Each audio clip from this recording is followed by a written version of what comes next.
Hello po.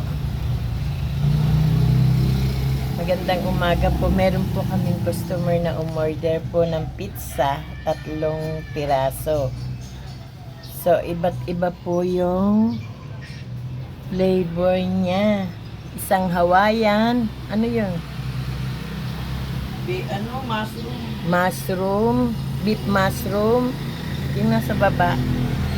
Bacon. Isang bacon. Ayan po. Bali, 4 yan. 4. Ano pa yung isa? Hawaiian. 2 beef mushroom. Okay po, sige po. Isang Hawaiian at isang Pizza. bacon. Ito po yung beef mushroom na pizza. 3 po yung order niya eh. Kaya ito po yung beef mushroom. Ito po yung pizza na tinatawag na Hawaiian. Ang flavor po niya, ang topping po niya ay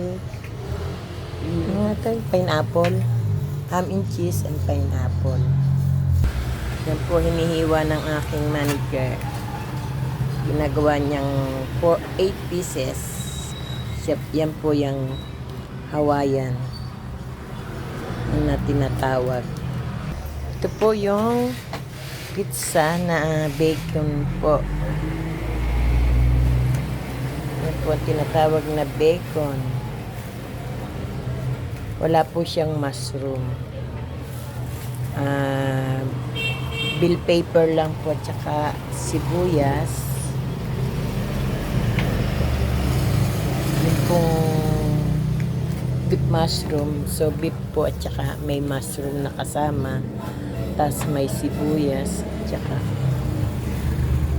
yan po yung beef mushroom na sinasabi. Sige po, bye bye.